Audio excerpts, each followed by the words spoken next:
Hello అండి, welcome to Srilatha's kitchen అండి. ఈరోజు శ్రీలతాస్ కిచెన్లో మనం చూడబోయే ఇంట్రెస్టింగ్ హెల్దీ డిలీషియస్ రెసిపీ ఏంటంటే గార్లిక్ పన్నీర్ అండి. మంచి చక్కని స్టార్టర్ ఐటము మరియు స్నాక్ అండి.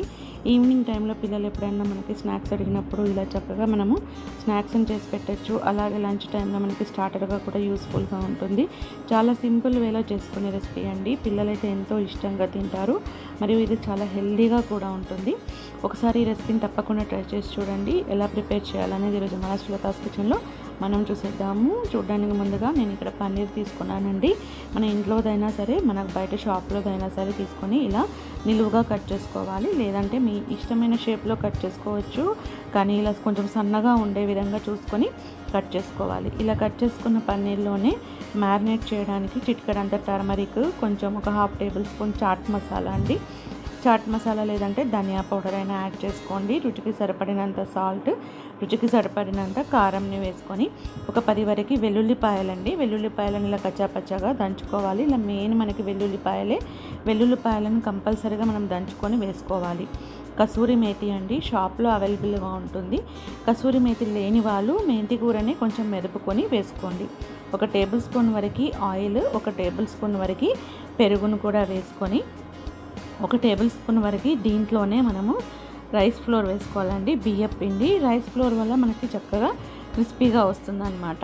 ఇదంతా ఇలా చక్కగా మ్యారినేట్ చేసుకోవాలి. మనం చేతితో మ్యారినేట్ చేసుకుంటే ఇంకా మనకు చక్కగా అన్ని ముక్కలకి ఇలా పన్నీర్ పీసెస్కి అన్నిటికీ చక్కగా మ్యారినేషన్ అనేది అవుతుంది. ఇలా మ్యారినేట్ చేసిన తర్వాత దీన్ని 15 to 30 మినిట్స్ వరకు ఫ్రిడ్జ్లో స్టోర్ చేయాలండి. 15 to 30 మినిట్స్ ఫ్రిడ్జ్లో స్టోర్ చేసిన తర్వాత స్టవ్ పైన ప్యాన్ పెట్టుకొని ఒక 2 టేబుల్ స్పూన్ల బటరు, 2 టేబుల్ స్పూన్ల వరకు ఆయిల్ వేసుకోవాలి. ఇది మనకి షాలో ఫ్రై చేస్తున్నామండి, డీప్ ఫ్రై చేయట్లేదు.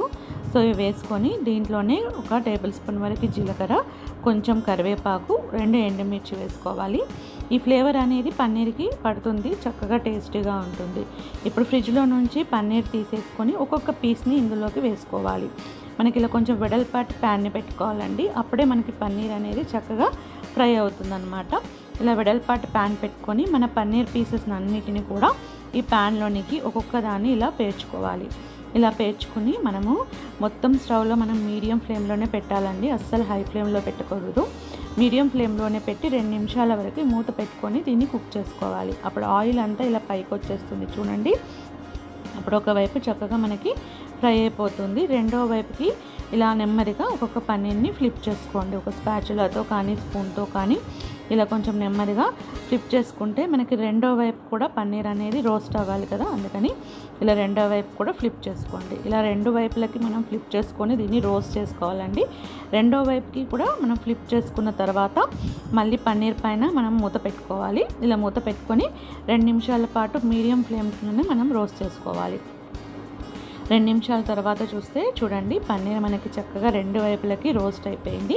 ఇప్పుడు ఫైనల్గా కొంచెం కొత్తిమీరని యాడ్ చేసుకొని స్టవ్ కట్టేసుకొని 1 నిమిషం పాటు అలాగే ఉంచేసి మనం ఒక ప్లేట్లోనికి సర్వ్ చేసుకుంటే సరిపోతుంది. చూసారు కదా, గార్లిక్ పన్నీర్ అనేది ఎంతో చక్కగా మనకి రెడీ అయిపోయిందండి. ఈవినింగ్ టైంలో స్నాక్స్ లాగా, అలాగే మనకి స్టార్టర్గా కూడా చాలా యూస్ఫుల్గా ఉంటుంది.